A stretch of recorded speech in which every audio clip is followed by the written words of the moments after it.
KPU Kerinci akhirnya melaporkan hasil rapid test petugas pemilu kepala daerah kepada tim gugus tugas. Namun KPU Kerinci enggan menyebutkan jumlah petugas yang reaktif kepada awak media. Sementara berdasarkan keterangan Dinas Kesehatan, ada 13 petugas pemilu dalam pemilihan gubernur mendatang dinyatakan reaktif virus corona.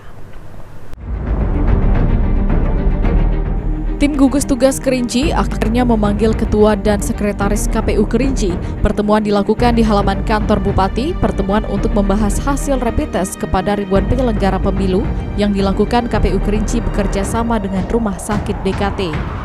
Pada rapat tersebut, banyak anggota tim gugus tugas mempertanyakan hasil rapid test yang dilakukan oleh KPU Kerinci. Namun hasilnya tidak dilaporkan kepada Dinas Kesehatan, bahkan KPU tidak mengindahkan surat yang dilayangkan Dinas Kesehatan. Usai pertemuan, Ketua KPU Kerinci Kumaini mengklaim tidak ada masalah antara Dinas Kesehatan dengan KPU Kerinci. Kumaini berdalih adanya miskomunikasi antara keduanya. Pada saat itu KPU Kerinci sedang sibuk sehingga belum bisa berkoordinasi dengan Dinas Kesehatan Kerinci. Dari Dinas Kesehatan memang mungkin ada sedikit miskomunikasi karena kami juga sibuk, Dinas Kesehatan juga sibuk. Jadi karena kesibukan itu sehingga kami belum sempat berkoordinasi ketika itu, dan hari ini semuanya sudah clear. Sementara itu, PLT Dinas Kesehatan Kerinci, Herman Dizal mengungkapkan hanya terjadi miskomunikasi antara Dinkes dan KPU Kerinci sebab banyaknya penyelenggara pemilu yang dirapid test sehingga KPU lebih hati-hati mengeluarkan data tersebut, sehingga data tersebut terlambat diterima Dinas Kesehatan.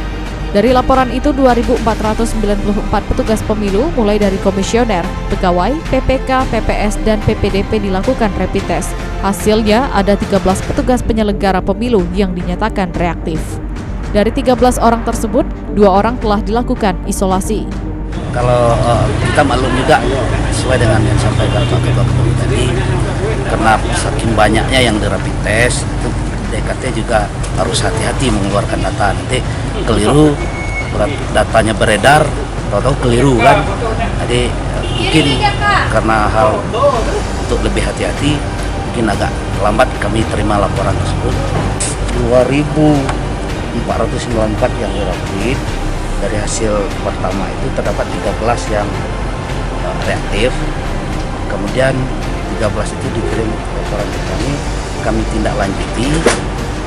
9 orang baru yang sudah kami tindak lanjuti kemarin, itu cuma 2 yang reaktif. Vendri, JEK TV melaporkan.